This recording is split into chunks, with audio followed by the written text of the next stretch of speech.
কিছুদিন আগে তোমাদের ভিডিওতে দেখিয়েছিলাম আমার একটা ঘড়ি ওয়াল ক্লক। এটার বয়স বেশ অনেক দিন এবং এটা দেহেও রেখেছে। এটা ব্যাটারি ফ্যাটারি দিলে কিছুই কাজ করছে না। এই বেসিক্যালি 5টা টোটাল পার্ট ছিল। এটা হচ্ছে বাইরের খাপটা, এটা কিরকম নোংরা ছিল, এটা পুরো সুন্দর করে মাছ দিয়ে একদম চকচকে হয়ে গেছে। দেখাচ্ছি জিনিসটা কেমন লাগছে।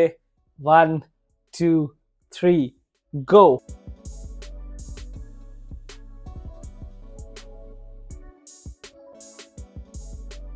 Good morning everyone and welcome back to our channel. সকাল সকাল নিতে এসেছি দাদা বৌদিদের, ওরা মামা বাড়িতে আছে।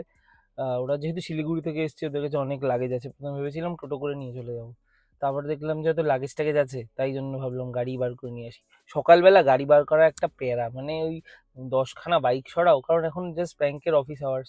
এই সকালের দিকে কাস্টমারও বেশি আসে, এবার অফিসে মানে গাড়ি ভর্তি ছিল। প্লাস কালকে পায়ে কেটে গেছে বলে একটু হাঁটতে অসুবিধা হচ্ছে, তাই তার মধ্যে বাইক ফাইক সরানোর ঝামেলা।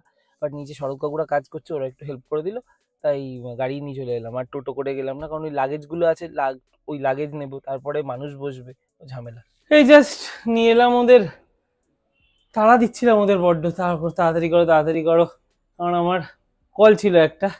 আস্তে আস্তে শুনি কলটা ক্যান্সেল হয়ে গেছে, বেকার ওদেরও তাড়া দিলাম, আমিও দৌড়ঝাঁপ করলাম। সকালে উঠেই চলে গেছি, খাওয়া হয়নি, এখন খিদে পাচ্ছে, এখন খেতে হবে। আর কালকে এই পাইপটা এনেছিলাম বিকেলের পর, আর লাগানো হয়নি। পাইপটা দেখি সুপর্ণা এলে একটু ধরে দিতে বলবো, লাগিয়ে নেবো। এই দিক দিয়ে আউটলেটটা বেরিয়েছে আর কি, এই যে এসির আউটলেট, এখান থেকে পাইপটা লাগাবো, লাগিয়ে এই দিকে একটা ড্রেন আছে, এই ড্রেনটা দিয়ে বার করে ওর মধ্যে ঢুকিয়ে দেবো। এই পাইপটা বেশ লম্বাই নিয়েছিলাম, এখান থেকে বেরিয়ে সোজা ওইদিকে, আর এই মুখটাতেও ঢুকিয়ে এখানে মাস্কিংটা দিয়ে র্যাপ করে, তারপর ওটা ক্লিন র্যাপও করে দিয়েছি, যাতে বৃষ্টির জলে না অসুবিধা হয়। ব্যাস, জল আর এখানে পড়বে না বাইরে। বিকেল তো হয়েই গেছে, আর এই প্যাচ প্যাচে একটা অদ্ভুত বৃষ্টি পড়ে যাচ্ছে। এটা বৃষ্টি পড়ছে না ওর থেকে ভগবান বডি স্প্রে মারছে বোঝা মুশকিল। এটা কন্টিনিউয়াস ফিস ফিস ফিস ফিস করে চলছে, মনে হয় উপরেও এখন ফগ চলছে। কাজ তো কাজের মতো চলছেই, কিন্তু আমি আজকে হট করে মাথায় এলো একটা কাজ পেন্ডিং আছে। কিছুদিন আগে তোমাদের ভিডিওতে দেখিয়েছিলাম আমার একটা ঘড়ি ওয়াল ক্লক, যেটা একদম নোংরা হয়ে আছে এবং বাড়িতে ফেলে দেওয়ার জন্য আমায় বলেছিল যে ফেলে দে, এটা গেছে। ওটাকে আমি ভেবেছিলাম কিছু একটা করবো, মাথায় চলছিল, সেটার প্রসেসে এবার আসছি। কিন্তু তার আগে একটু ফ্ল্যাশব্যাকে দেখে নাও যে ওইটার কিরকম অবস্থা ছিল, তারপর আমি দেখাচ্ছি ওটাকে নিয়ে আমরা কি করতে চলেছি। আপাতত এটা এরকম ধুলো মাখা, ওরেবা বলে কোনো একটা কোম্পানির ঘড়ি ছিল, এই অজন্তা। এটার বয়স বেশ অনেক দিন এবং এটা দেহেও রেখেছে। এটা ব্যাটারি ফ্যাটারি দিলে কিছুই কাজ করছে না, দেখে নিশ্চয়ই মনে পড়েছে। কিন্তু এইবার আমি ওগুলোকে ডিসম্যান্টেল করে পুরো পরিষ্কার করেছি সুন্দর করে। তা পরিষ্কার করা আর কি দেখাবো, তাই ওটা আর ভিডিও করিনি। এখন কিরম সিন আছে সেটা দেখো। এই বেসিক্যালি 5টা টোটাল পার্ট ছিল। এটা হচ্ছে বাইরের খাপটা, এটা কিরকম নোংরা ছিল, এটা পুরো সুন্দর করে মাছ দিয়ে একদম চকচকে হয়ে গেছে। আচ্ছা, এটা কাঁচটা, এটা আমাদের যেহেতু এখানে বাড়িতে প্রচণ্ড ধুলো, আজকেই পরিষ্কার করেছি, কিন্তু তারপর আবার ধুলো পড়ে গেছে। কিন্তু ফাইনাল আমি এটাকে কলিন টলিন লাগিয়ে একদম ওকে করে নেবো। এটাও পিছনের যেটা দিয়ে টাঙানো থাকবে।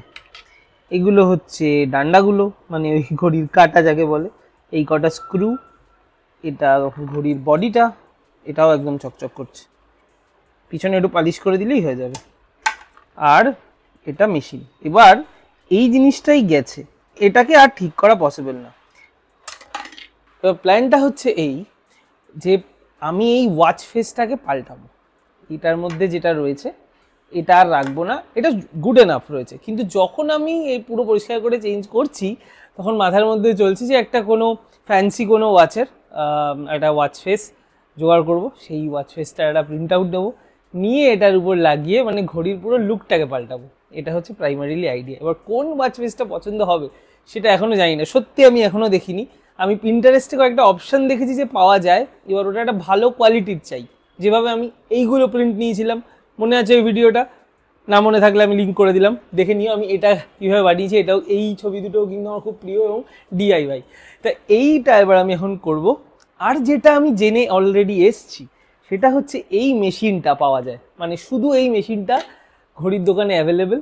আমি এই একটা মেশিন কিনে আনবো ভেবেছিলাম একবারই, তারপর মাথায় এলো যে তারপর যদি এই কাঁটাগুলোকে ঠিক করে না লাগাতে পারি, তাহলে হয়ে যাবে গন্ডগোল। তাই আগে আমি ওয়াচ ফেসটা পছন্দ করি, চলো ওটা সিলেক্ট করি, ওটাকে প্রিন্ট আউট নেবো, তারপর ওটাকে লাগানোর পরে সমেত নিয়ে দোকানে গিয়ে বলবো যে ভাই মেশিন লাগিয়ে দাও, দোকান থেকে একদম সেট করে টেস্ট করে নিয়ে আসবো। Let's do it. যে কটা শর্ট লিস্টেড ছিল তার মধ্যে ফাইনাল পছন্দ হচ্ছে এই ওয়াচ ফেসটা। আর এটা এরকম সাদা একদমই নয়, পিছন দিকটা রয়েছে, জাস্ট এটা সাসপেন্স ক্রিয়েট করার জন্য এইভাবে রাখা। আর লেটস চেক যে ফাইনাল আমরা কোনটা লাগাতে চলেছি। 1 2 3 গো। এইটা হবে আমাদের ফাইনাল ওয়াচ লুক। মোটামুটি উপর থেকে লুকটা এর কাছাকাছি আসা উচিত। ফাইনালি কেমন লাগছে সেটা দেখছি, লাগিয়ে নি সব কিছু। এটা কাটা হয়ে গেছে, মাঝখান দিয়ে গোলটাও কেটে নিয়েছি, এটা একদম রেডি। এতে লাগবে এবার ফেভিকল। ফেভিকল অ্যাপ্লাই করা হয়ে গেছে। এবার এখানে আমি একটা মার্কও করে নিয়েছি যাতে না বেঁকে যায়। এটাকে একটু যত্ন নিয়ে দু হাত দিয়ে এর উপর বসাবো, তাহলেই ওয়্যার সেট। ঘড়ির মোটামুটি লুক রেডি। তখন আর কাজের চাপে বেরোনো হয়নি, তারপর বৃষ্টিও পড়ছিল, তাই আর ওয়েট করে গেলাম। এবার অফিস টফিসের সব কাজ ছেড়ে আমি গিয়ে লাগিয়ে নিয়ে এসেছি ঘড়ির মেশিন। কিছুই না, খুবই সিম্পল। যে জিনিসটা আমার খারাপ হয়েছিল ওইটাকেই পাল্টে দিয়েছে। এটা অরপ্যাড কোম্পানির লাগিয়েছে। লোকাল লাগালে বললো 150 টাকা দাম পড়বে, আর অজন্তা বা অরপ্যাড লাগালে 200। তা আমি ওটাই লাগিয়ে নিয়েছি। এবার ঘড়ি চলাও শুরু করে দিয়েছে, এই যে টিকটিক। না ওইটাকে টাইমটা সেট করব, উপরে কাঁচ টাচ লাগিয়ে রেডি করি, তারপর ফাইনাল লুকটা দেখাচ্ছি। 4টে স্ক্রু লাগিয়ে নিলেই কমপ্লিট। আমাকে বারণ করলো ডিউরাসেলের ব্যাটারি লাগাতে, বললো এই ওয়াল ক্লকের ডিউরাসেলের ব্যাটারিতে খারাপ হয়ে যায়, তাই নর্মাল ব্যাটারি লাগাতে। আর বাকি হোল্ডারটা লাগানো, এটা লাগালে দেয়ালে টাঙানোর জন্য রেডি। তারপরে টাইম সেট করব, আর we are good to go. We are all set. আর অন কাউন্ট 3 দেখাচ্ছি জিনিসটা কেমন লাগছে।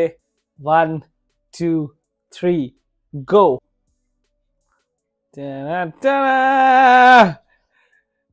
এরকম দেখতে লাগছে। এটা এখানে থাকবে কিনা তার কোনো সিওরিটি নেই এখনো, কারণ এখানে আমাদের বুলেটিন বোর্ডটা থাকে। বাস জাস্ট এটা দেখতে কেমন লাগছে তার জন্য আমি লাইটের তলায় রাখলাম।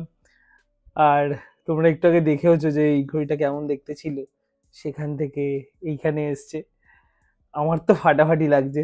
মানে সময়কে তো আমরা কন্ট্রোল করতে পারি না, এবং সময়কে আমরা ফিরিয়েও আনতে পারি না, কিন্তু এটা ঘড়িকে ফিরিয়ে আনতে পেরে আমার প্রচন্ড পজিটিভ ভাইব লাগছে।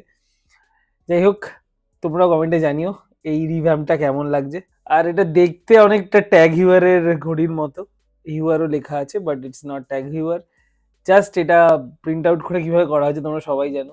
এখানে রেপ্লিকা বা ফার্স্ট কপি প্রমোট করার আমার কোনো মোটিভেশন ছিল না, বা কোনো ইচ্ছা নেইও, বাট জাস্ট এটাকে রিভ্যাম্প করার জন্য এরকম করা। কেমন লাগছে অবশ্যই কমেন্টে জানিও। টিল দেন কিছু ভালো লেগে থাকলে please do like, share and subscribe. দেখা হচ্ছে পরের ব্লগে।